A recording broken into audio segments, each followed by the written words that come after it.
Welcome to another episode of Progress, Potential, and Possibilities, discussions with fascinating people designing a better tomorrow for all of us. I'm your host, Ira Pastor. Welcome, everybody, again to another episode of our show, bringing you another really fascinating guest today involved in creating a better tomorrow on some really unique fronts.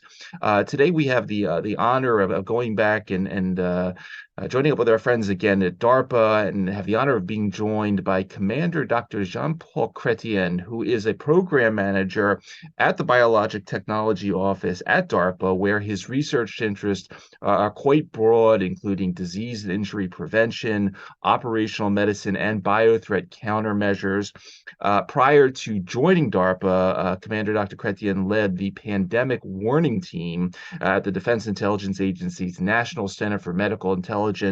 And as a naval medical officer, his previous assignments have included roles as a senior policy advisor for Biodefense in the White House Office of Science and Technology Policy, as a team lead for innovation and evaluation at the Armed Forces Health Surveillance Branch, and Director of Force Health Protection for both U.S. and NATO forces in southwestern Afghanistan. A proud mentor to 9 graduate students and Oak Ridge Institute for Science and Education Fellow. He received the Rising Star Award from the American College of Preventive Medicine, Best Publication of the Year Award from the International Society of Disease Surveillance, and Skelton Award for Public Service from the Harry S. Truman Scholarship Foundation. He has published over 50 peer-reviewed journal articles, 10 book chapters. Commander Dr. Chretien earned his Bachelor of Science degree in Political Science from the United States Naval Academy, did his Master's of Health Science and Biostatistics and PhD in Genetic Epidemiology degrees from Johns Hopkins Bloomberg School of Public Health, his medical degree for Johns Hopkins University School of Medicine, and completed his residency in General Preventive Medicine at the Walter Reed Army Institute of Research and Fellowship in Health Science Informatics at Johns Hopkins University School of Medicine. And we're honored to have him with us today. Commander Dr. Jean-Paul Chretien, thank you so much for taking the time to come on the show. And of course, thank you for your long service to the United States. Thank you, Ira. It's a real pleasure to be here. Love the podcast. Please call me JP. JP, it's great having you with us. I enjoyed, I read up a lot about you before the show just to get smart in all these areas. And I read this really cool interview you did where you were talking about, you grew up in a family of physicians, but you decided at a young age that you're going to be a military officer. And then after going to the Naval Academy, you realized along the way that there was some really interesting connections between military, civilian, and public health. Talk a little bit about the early days, if you would, and what sort of started off this whole journey. Yeah, my both of my parents were physicians. My mom was a doctor at Georgetown University, and my dad was a surgeon and researcher at the National Institutes of Health at the National Cancer Institute. So I was exposed to medicine and medical research, at least through them, at an early age.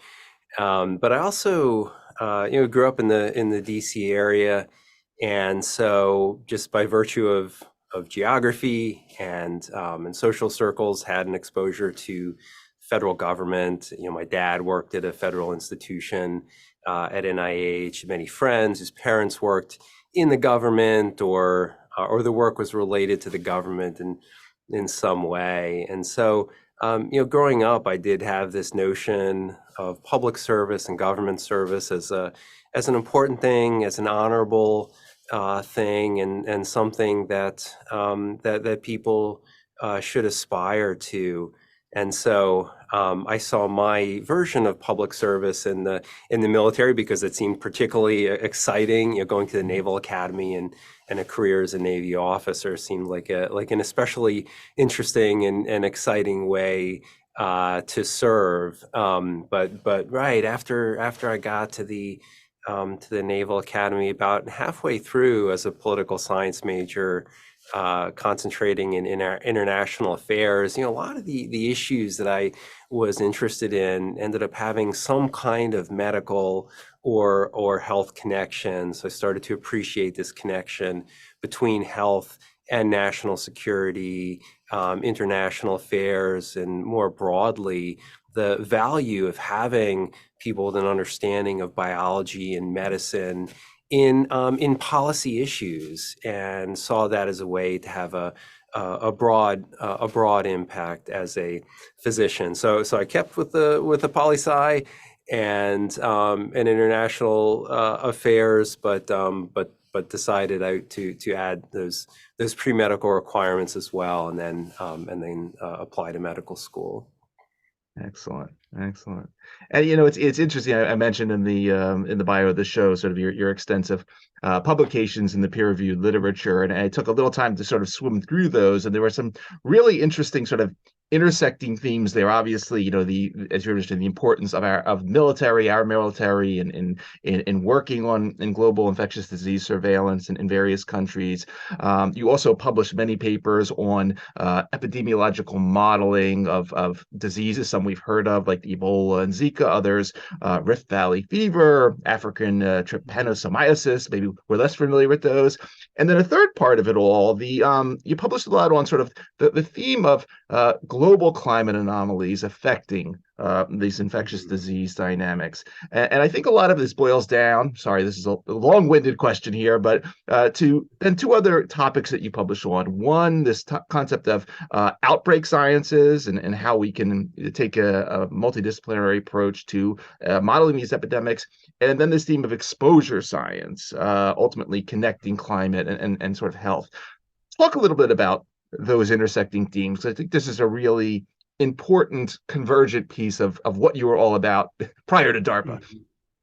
Yeah, well, my first assignment after finishing school, medical school, graduate school, and doing some clinical training, my first assignment back on active duty was at the Department of Defense Global Emerging Infections Surveillance and Response System, or DoD GEIS, which is an organization that still exists today. It's now part of the Defense Health Agency, but this was set up in the late 90s, and it was a response to a presidential finding, a decision directive from President Clinton that recognized global emerging infectious diseases as a national security threat, and it directed federal agencies to do what they could to use their resources to better prepare the United States for outbreaks of infectious diseases. And so the things that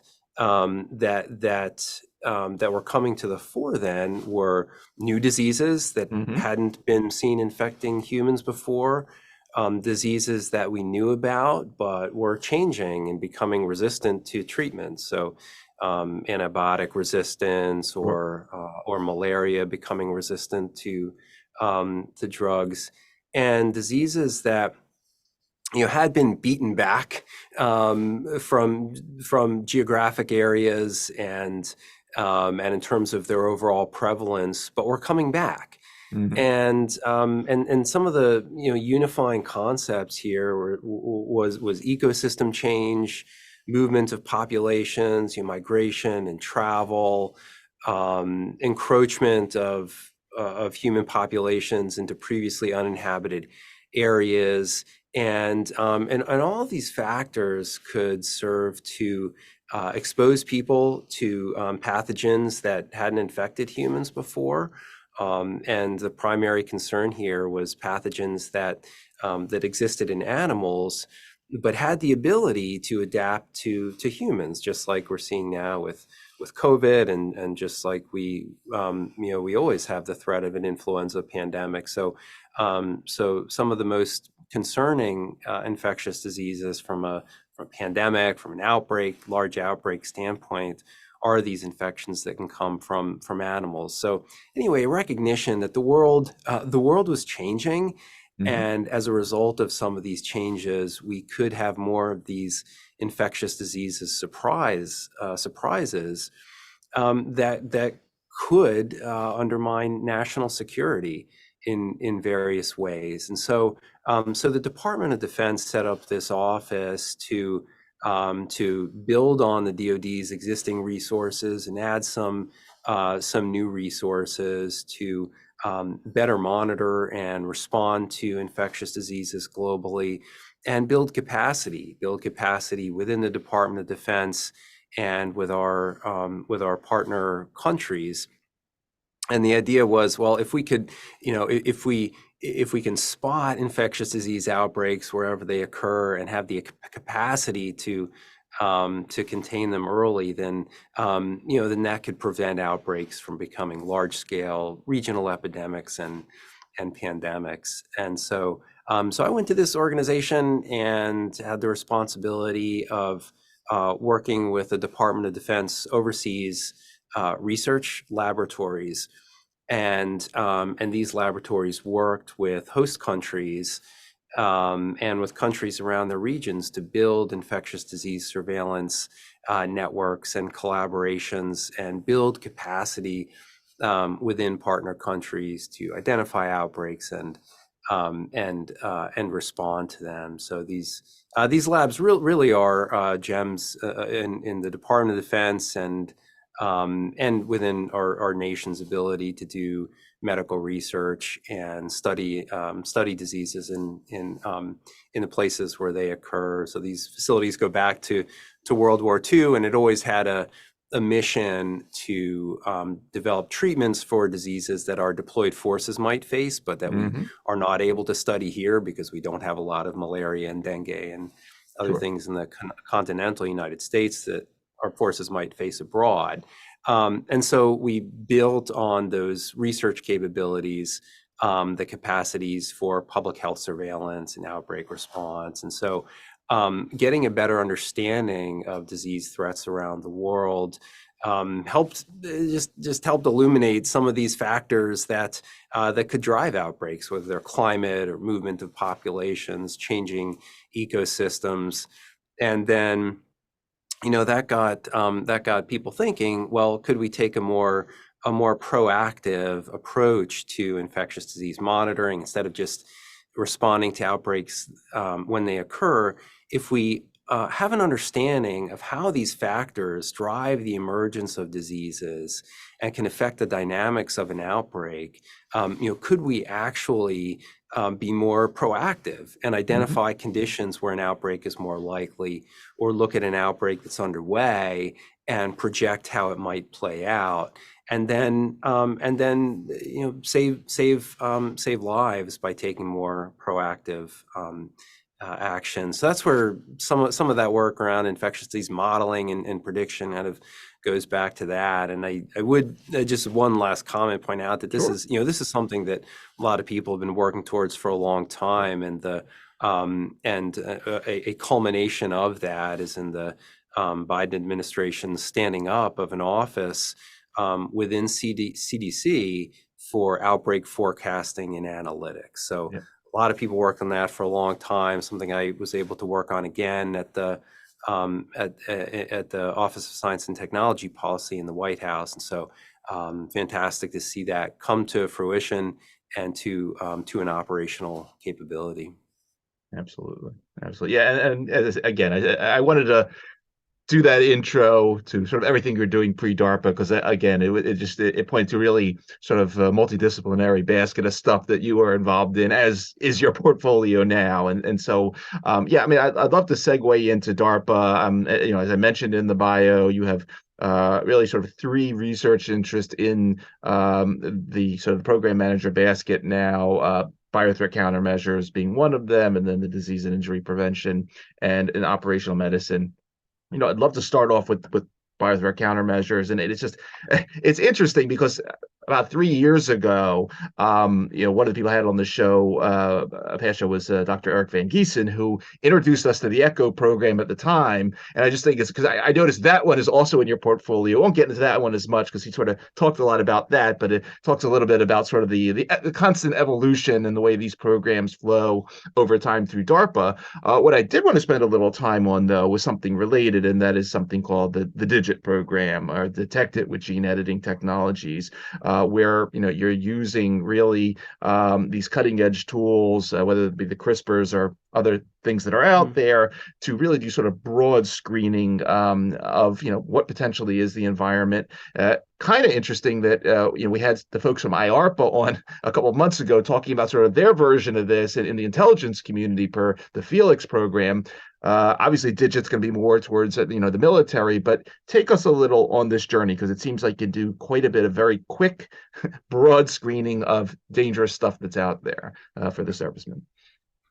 Yeah, this was a program that I inherited. As you know, you've had a number of DARPA, IARPA program managers, so your listener knows how it works. You come in and you pick up programs from someone who's leaving because our tenures are limited to a few years, and then meanwhile start developing your own programs. So I did pick up several programs from alumni of this podcast. Actually, I know Dr. Renee Wegerson was on here not too long ago, and so she had initiated this diagnostic program that you mentioned, Detect It with Gene Editing Technology, or DIG It, and the idea of that is to harness CRISPR gene editing technology for pathogen detection. So it's not no gene editing happening in the program, but one of the very useful things about these gene editing systems from a diagnostic standpoint is that they are very precise for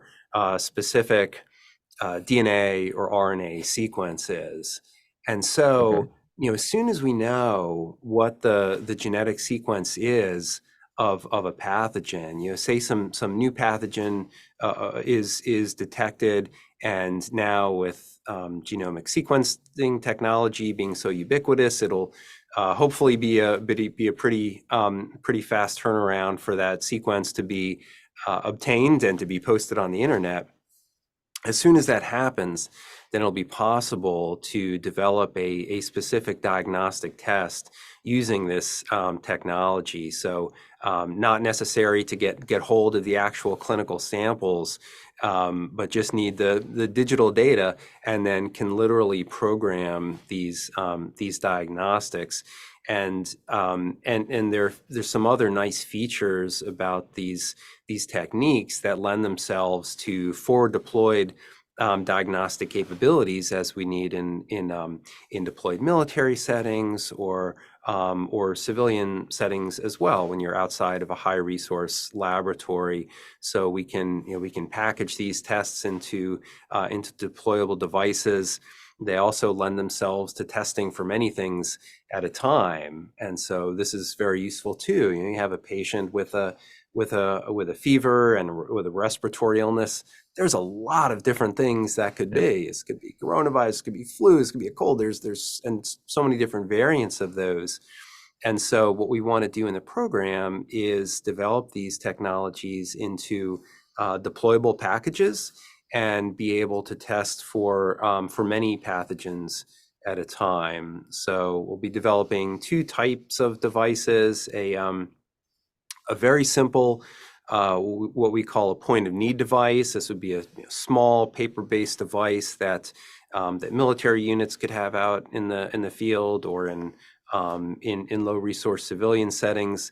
And you could take a clinical sample and quickly test for 10 different things, 10 different pathogens at a time.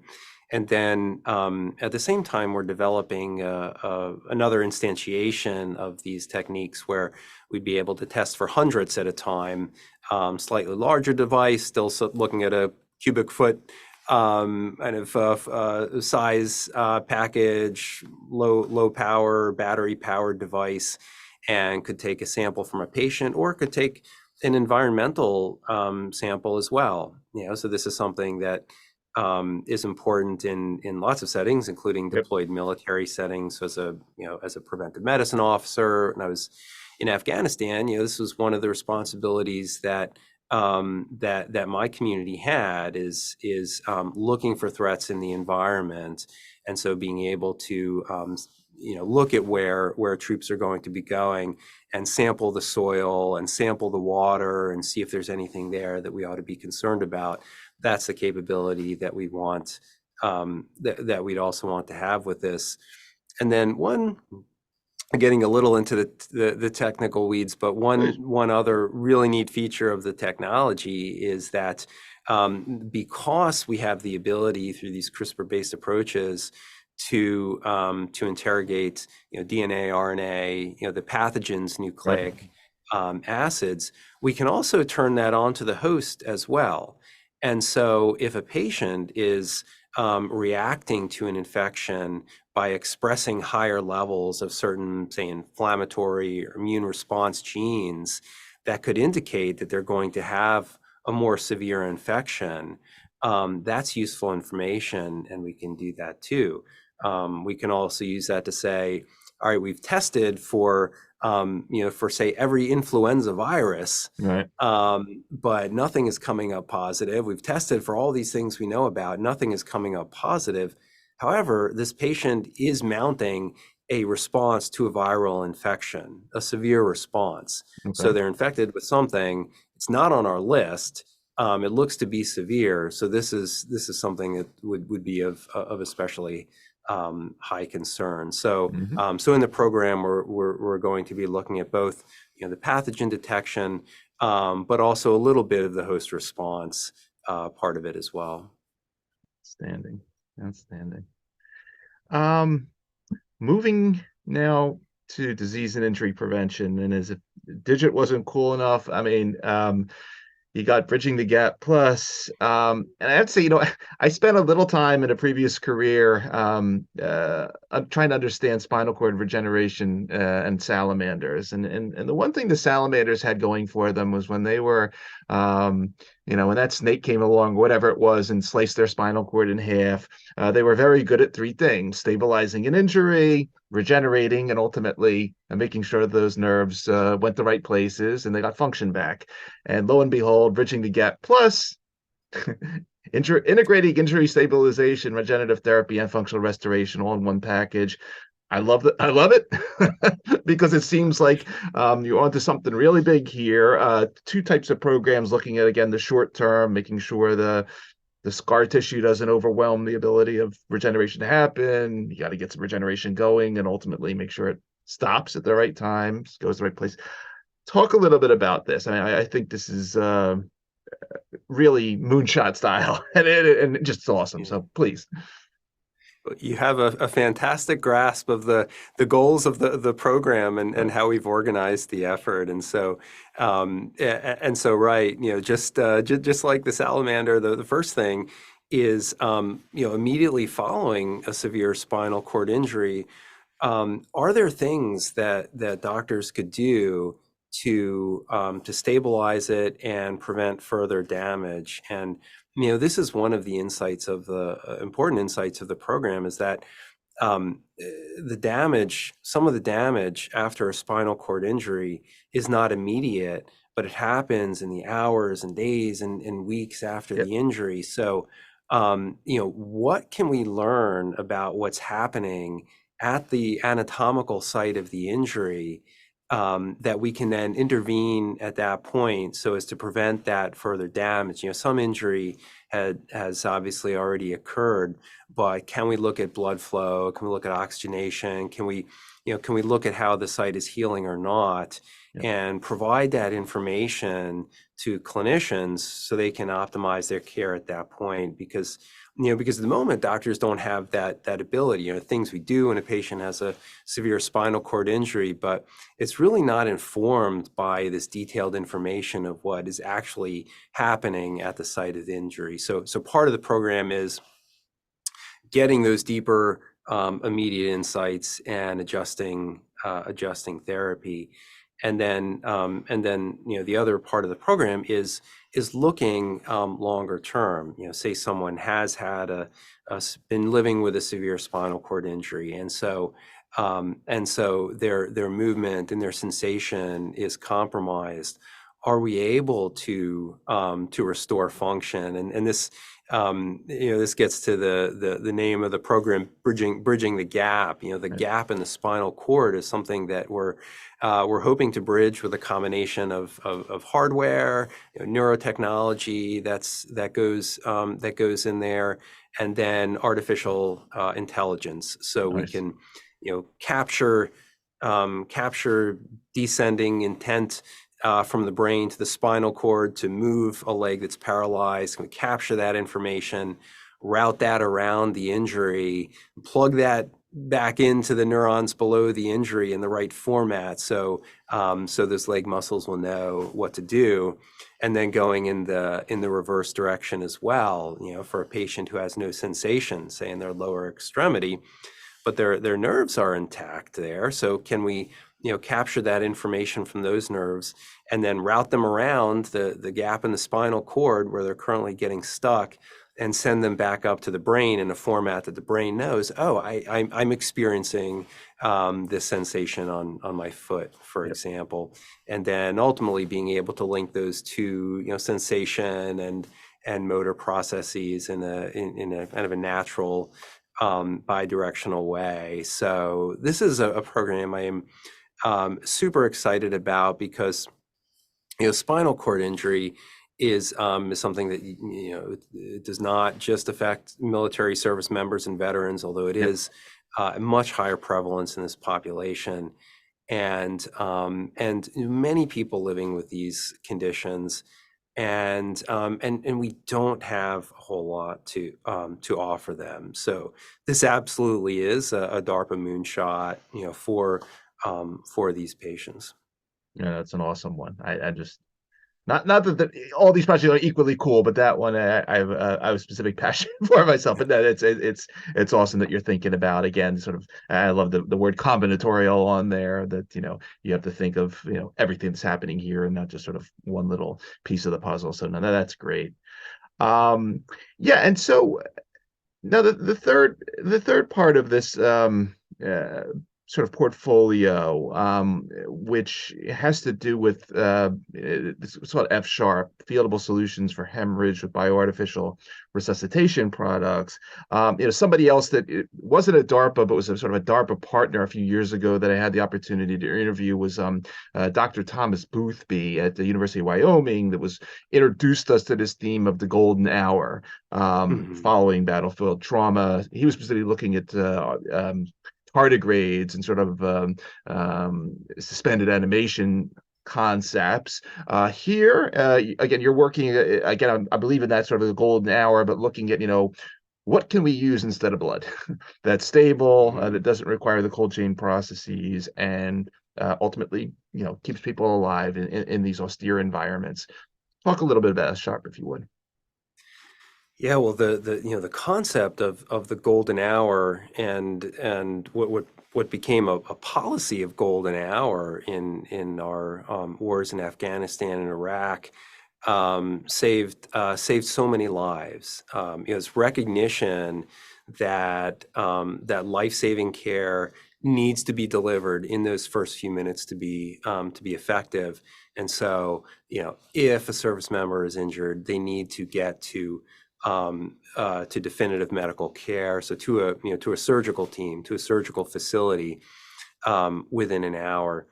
By the time I was in Afghanistan, the medical system, the military's medical system was very mature, and it worked like a finely tuned machine. And I served mostly with Marines there. If a Marine was injured, they would be at a surgical facility, typically within minutes, well under the golden hour. And the ability to do that saves so many lives. But as now the military is looking at the potential for conflicts where that may not be possible, may not be possible to achieve the golden hour in the way we've understood it. This really changes everything from a medical planning perspective. The reason we were able to achieve the golden hour is because we could mostly fly unimpeded and go where we needed to go. But if we face an adversary that prevents us from doing that, we need to think differently about how to save lives on the battlefield.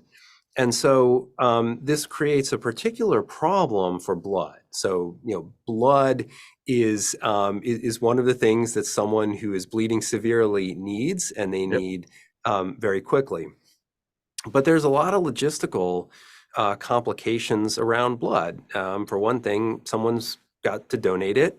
Right. And so if not enough people are donating it, then you may not have enough. And that's subject to all sorts of factors, like a pandemic, for example. Blood donations way down, critical blood shortages all over the world, or surges in demand. So maybe a blood supply somewhere is suitable for the normal day-to-day, but then there's an earthquake in a big city, and now all of a sudden you need tens of thousands of units of blood that hadn't been accounted for. Donated blood has to be kept cold. And so if you don't have cold storage, then you can't keep a blood supply. And even kept cold, it's only good for a little over a month. So if we think about, 4 deployed military units in a situation where it's a very austere setting, they don't have cold storage, they can't be resupplied frequently, they can't maintain a blood supply. And so what we want to develop in this program is a product that is as effective as blood in stabilizing and resuscitating someone who's bleeding severely, but that doesn't need to be kept cold, that will remain viable for months on the shelf, and that can be manufactured at scale, and is not, at least is not entirely dependent on donated components. And so we think that'll have applicability in military settings, highly distributed units, low resource settings, and also situations where it's not possible to get back to that hospital or that facility which is able to maintain blood because of the cold storage requirement, but you could just have that available in the field. Definitely could be applicable in civilian settings as well. There are many parts of the United States that where hospitals can't maintain a blood supply because of these logistical issues. And so if you're in a serious car accident in some parts of the country, you may be hours away from a blood transfusion. Or certainly many parts of the world that can't maintain a blood supply. So that's the idea behind this product. Military applications, but hopefully broader applications beyond the military as well. So we're just getting started on this, and have a large integrated team working on this effort. Some of the leading universities and companies working in this space, coordinating their efforts, trying to figure out, what are the essential components of this product?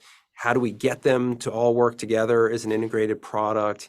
And very important part of it is, how do we design this in such a way that it can be produced at scale? So if there's a surge in demand, we're able to manufacture large amounts of this using industrial processes.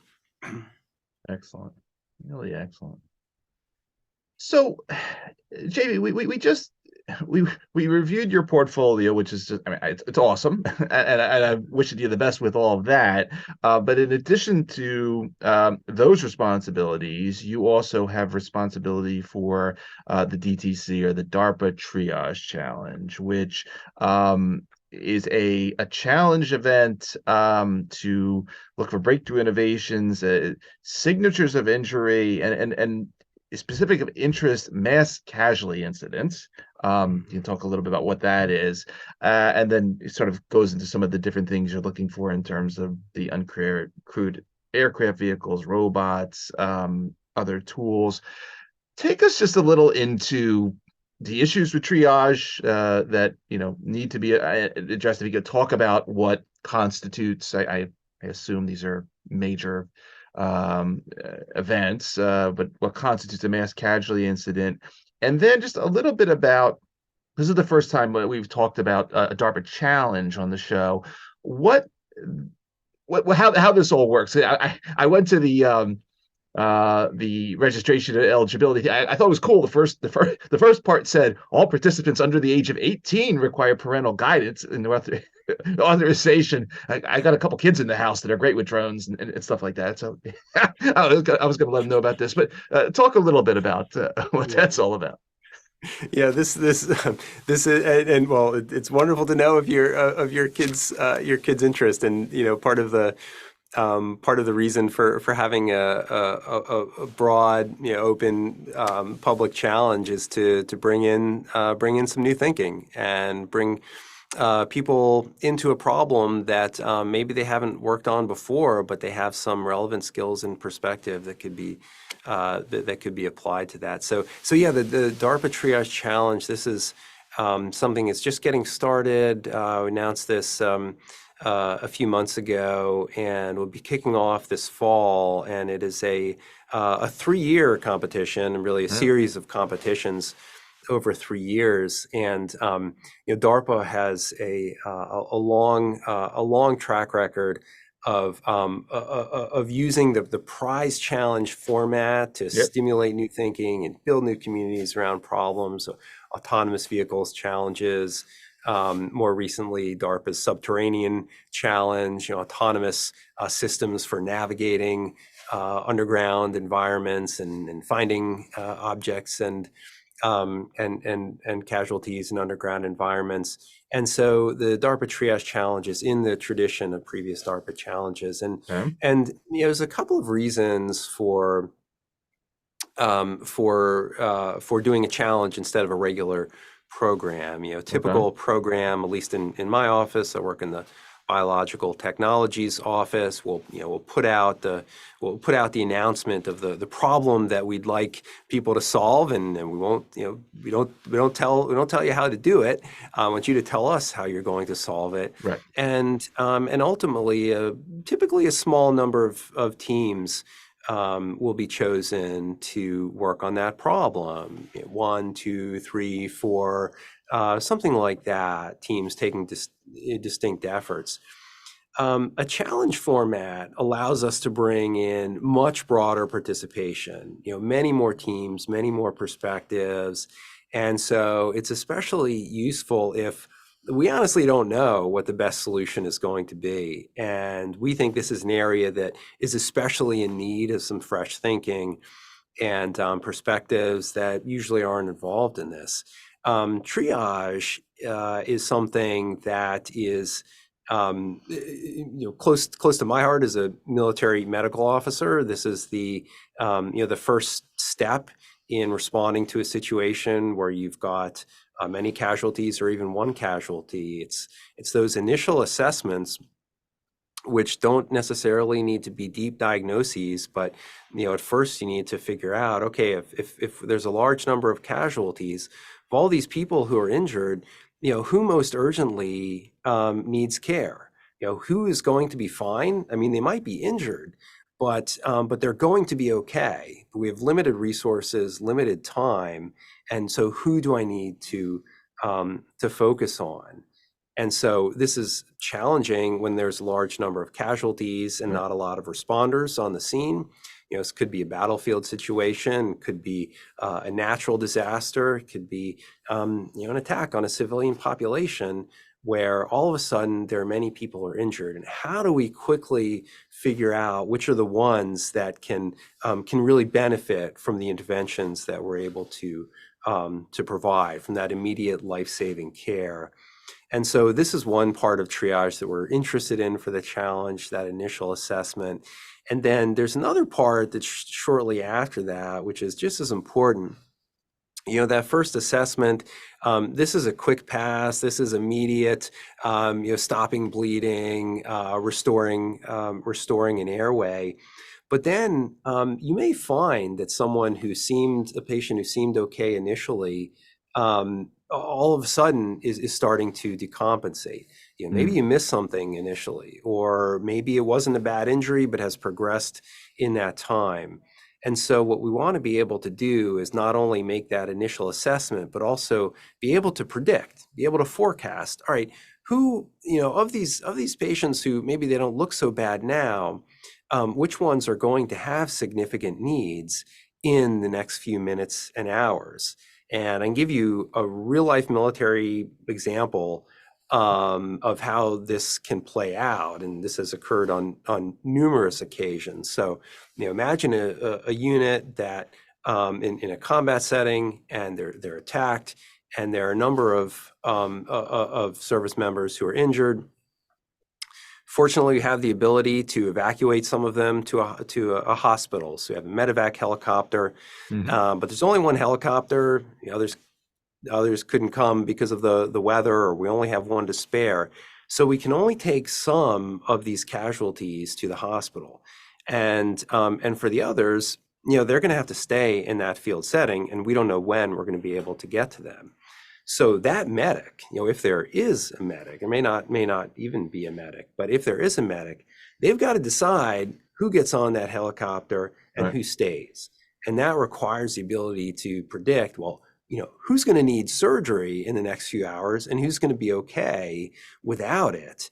And we have very little in the way of tools for that medic now to make that determination. So anyway, what we're doing in the challenge is a couple of things. We've got a couple of different parts of it going after those different stages of triage. So the first part of it is that initial response. So what we're going to do is simulate mass casualty scenes.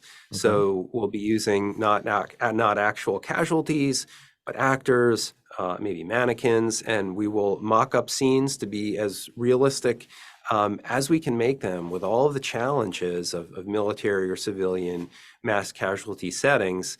And then we're going to ask the competing teams to build systems that can autonomously navigate that environment, find the casualties that most urgently need intervention, and then communicate that information back to responder teams.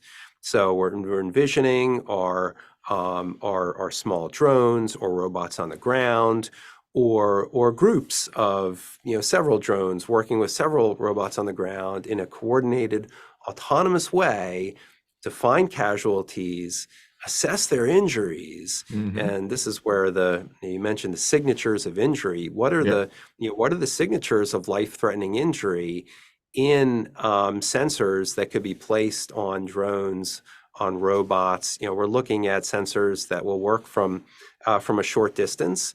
So that could be radar, that could be LiDAR, that could be acoustic, that could be camera-based systems. What do life-threatening injuries look like through those different channels? The algorithms to process that data in real time.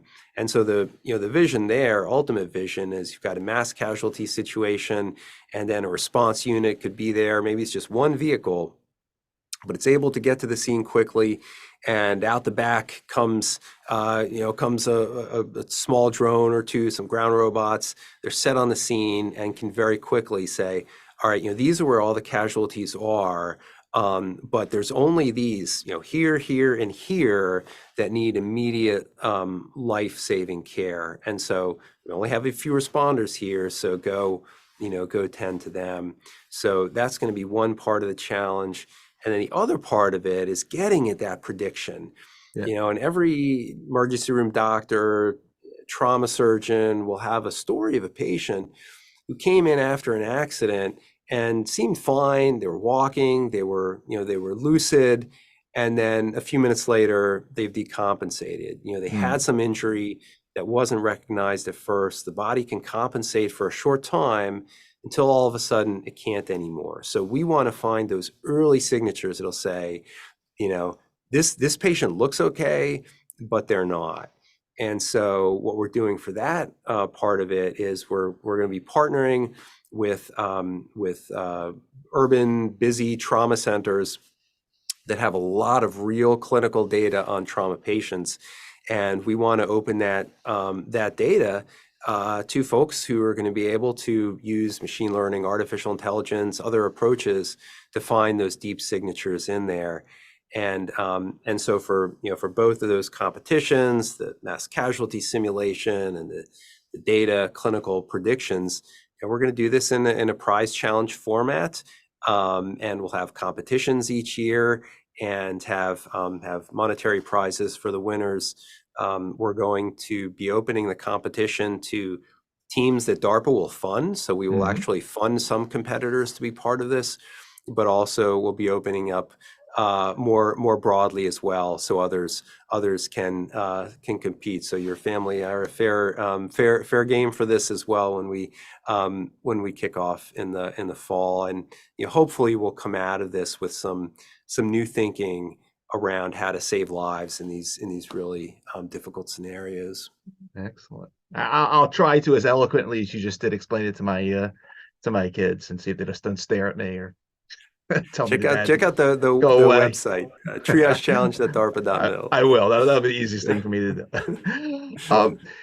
JP, coming back just to the general theme, in terms of, obviously we see a lot of realization across our federal agencies of the importance of the ARPA model, ARPA-E, IARPA, Renee just, ARPA-H just got stood up. I know you joined in 2020, and I know there's a limited time, a lifetime for a program manager at DARPA. I'm not going to ask you what you want to do next, but looking out though a bit, because we also see, I guess, in the private sector, there are organizations that are trying to create the DARPA model elsewhere because it is so efficient and really brings unique ways of thinking and working on problems. Dr. Zhao, who she was from the Defense Sciences Office. She left DARPA a couple of years ago. She's at Raytheon now, but they've created at Raytheon an interesting little group there, sort of, an experimental group. We're not looking for products today. We want you to think like a DARPA, a program manager. Talk a little bit about how you see sort of this ARPAization of not just the government agencies, but other things that are happening out there. I think it's an important trend. Well, I think it's a wonderful idea to look at how DARPA has been successful in some breakthrough advances in technologies that support our national security, and ask, what is it about the way DARPA is organized, about their internal processes, about the risk they're willing to take, about the people that they build their teams with. Are there lessons there that could be applied to other organizations? I think there is plenty of room in the world for additional risk taking when it comes to important technologies, and the technologies I know best are around health. So it is just absolutely fantastic to see ARPA-H standing up and apply some of these approaches to develop the breakthroughs that we need for health technologies and products for the population at large, even beyond the military population. So I've been at DARPA a short time, but based on what I've experienced here, I think there's quite a lot here that could serve as good lessons or good models for other public and private organizations. And I think it's great to see all the institutions that are taking a page from DARPA and kind of adapting these approaches to their particular missions. Excellent. Yep, agree with you 100%. Yeah, it's JP, an amazing portfolio. I really wish you continuing the best in developing all these programs. Before I let you go, anything that I missed that you might want to mention, anything coming up for 2023, please take the floor. Well, I very much appreciate the opportunity to talk about my very very narrow slice of DARPA here, focusing on the on the medical issues and particularly the medical problems that our service members and veterans are facing. Always looking for the next breakthrough idea, and for the folks who will be able to bring those along. So I'd say for our listeners, if you've got ideas, if you're interested in coming to DARPA, take a break from your government or your private sector work, whatever you're doing now, and serve a tour here. Love to have people here, colleagues who are trying to push the limits. Awesome message. Really awesome message. For everybody that is going to be listening to this particular episode of our show across the various podcast networks or watching on the YouTube channel, again, you've been listening to Commander Dr. John Paul Chretien, Program Manager, Biological Technology Office, DARPA. JP, I want to thank you again for taking the time out of your schedule to come talk to us for a little while and educate us on these topics. Obviously, thank you for everything you do, your long history of service to the United States. And as we like to say here on our show, thanks for helping to create a better tomorrow via all these technologies and products you're developing. Really, really awesome story. Thanks so much, Ira. I really, really enjoyed it.